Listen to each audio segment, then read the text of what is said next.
Hello everyone. Today, in today's discussion, we will be discussing Iran, the economic sanctions on Iran, more importantly, what economic sanctions are, the dynamic that Iran shares with its neighbors and with other powers of the world, and the impact of economic sanctions on Iran on its relations with India. And I'll now let Richa start. Right. So first, we're going to start the discussion with understanding what economic sanctions are actually like. What is the definition of economic sanctions? Because most of us may be unaware of that. So economic sanctions can be understood as financial penalties that are levied against governments and companies to discourage them from unwanted practices such as terrorism. So economic sanctions have been used as a very powerful foreign policy, and it's like a very powerful tool in terms of foreign policy. Economic sanctions include activities like restrictions on trade, travel bans, reduction in foreign aid, prohibition of trade related to military items, etc., among so many other uh, tools. So, with regards to Iran, the story starts somewhere around the end of Iran-Iraq War in 1988. The rumors of Iran developing nuclear weapons had started floating around since the war ended. It was an 8-year long war, and in 2003, it was confirmed by International Atomic Energy Agency that Iran had nuclear bases. So after that, United Kingdom, France, Germany intervened to freeze the program until 2005. However, the program was again started in 2005, after 2005, and as a result, the UN, the US, and the European Union decided to opt for economic sanctions. Economic sanctions consisted of arms embargoes, capital restraints, foreign aid reductions, trade restrictions, prohibition of import of oil and petrochemical products, prohibition of sales of precious metals in Iran, among many other restrictions. As a result, Iran was unable to export its oil. However, things changed in November 2013. Iran promised to suspend a portion of its nuclear program, after which some of the sanctions were removed. The two parties reached an agreement called the Joint Comprehensive Plan of Action. The UN, the US, and the EU removed the substantial economic sanctions on Iran in 2015, after which the economy of Iran sort of improved a little bit. Research shows that direct or industry-wide sanctions result in huge losses for both the industry and the firms that have deep state connections. These are the economic repercussions of placing economic sanctions either on industries, firms, or countries.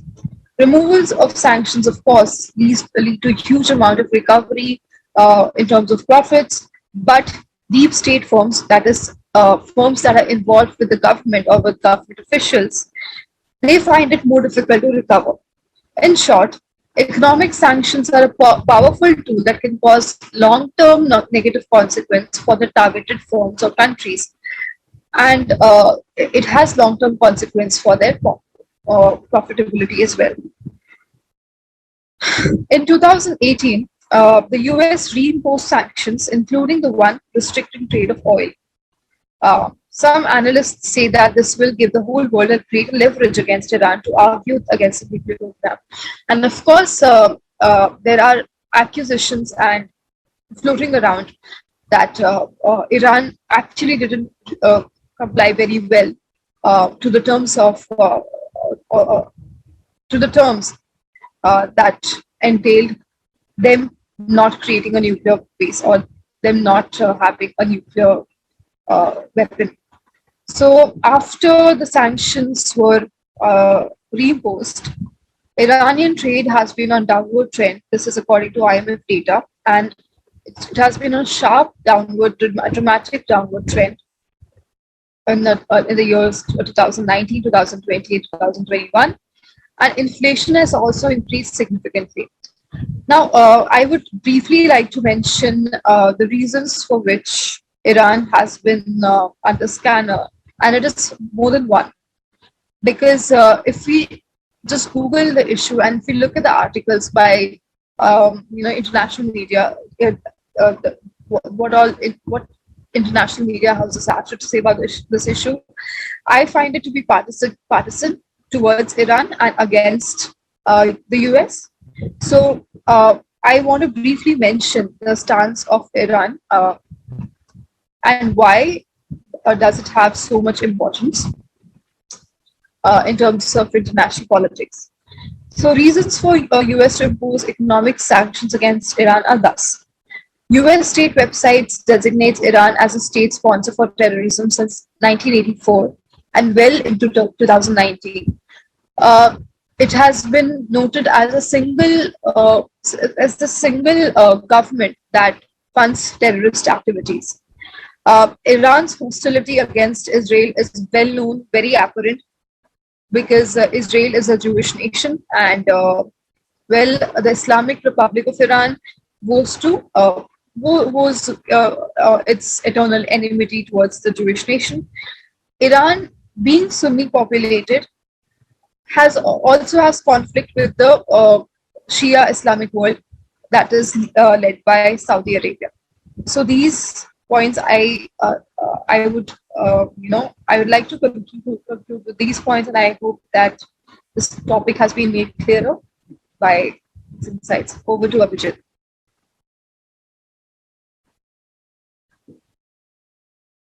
I can't hear you. Sorry, I had muted myself.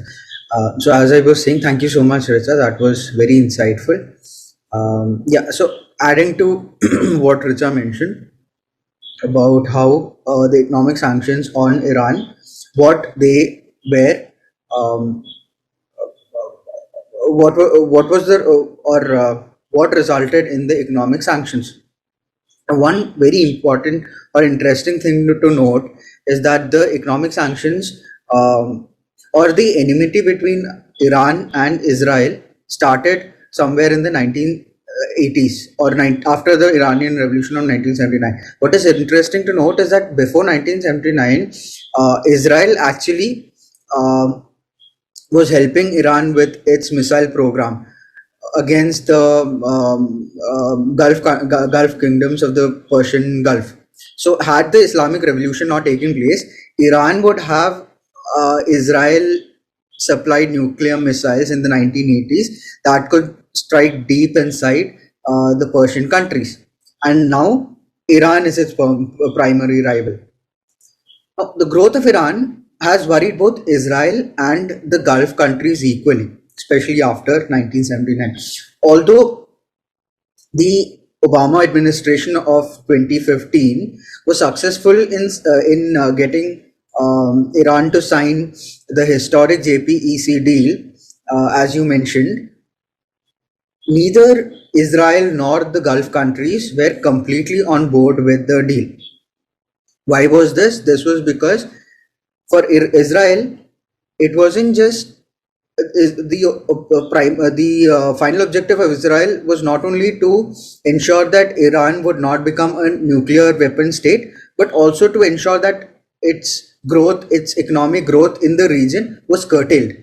Why? Because if it grew in stature in the region, Israel would have a competition and would have a rival. And of course, they are rivals, though it would be problematic for Israel. The Gulf countries had a similar problem with Iran coming up. Therefore, there was an undercurrent, but this undercurrent did not fructify because of the problems that the Gulf countries and Israel had, which of course over a period of time, which took almost 20 years, 2 decades, for the two countries to come together and under the Abraham Accords that was signed in 2020 under the Trump administration. Now, what happened next was that after the Obama administration, when Trump comes in, he sides with the Israeli objectives, and he sought the use of maximum pressure against Iran, and to which Iran retaliated or responded with the maximum resistance approach. However, the approach of maximum pressure was not as successful as was intended to be, and today Iran has a government which is filled with hardliners, and who are unlikely to halt the weapons program to address the raging economic woes of the country, which were caused because of the economic sanctions that were put on it by the United States. What does the United States want here? It wants to address the issue through talks, so that it does not get sucked into the region. What does Israel want here? Israel wants to ensure that not just the nuclear program of Iran be stopped, but also that the growth of the country be stopped. So that was one of the problems Israel had with the deal, was that if that Iran was being given economic prices to ensure that the country would start growing, which it had a problem with. Now, what do different countries want? So, as I just mentioned, Israel wants the nuclear program stopped, and also to ensure that that Iran does not grow. What does US want? US, apart from wanting the reinstatement of the nuclear deal, it also wants to ensure that the destabilizing activities of the country in that region is also curbed. Further, again, as I mentioned, the United States wants to do this through talks instead of any military action. What does Iran want? Iran wants the sanctions that were placed on it after the JPEG was removed. It also wants to emerge out of this crisis as an economically stronger power. Now, what is also interesting here is how the United States, and this is one of the problems that Israel has, that it wants a written guarantee from the United States that the United States would never go back, or it wants a guarantee of non-withdrawal from the United States on that deal.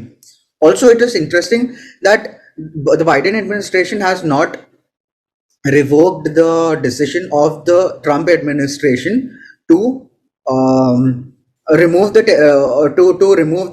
terrorist tag placed on the Iranian Revolutionary Guard.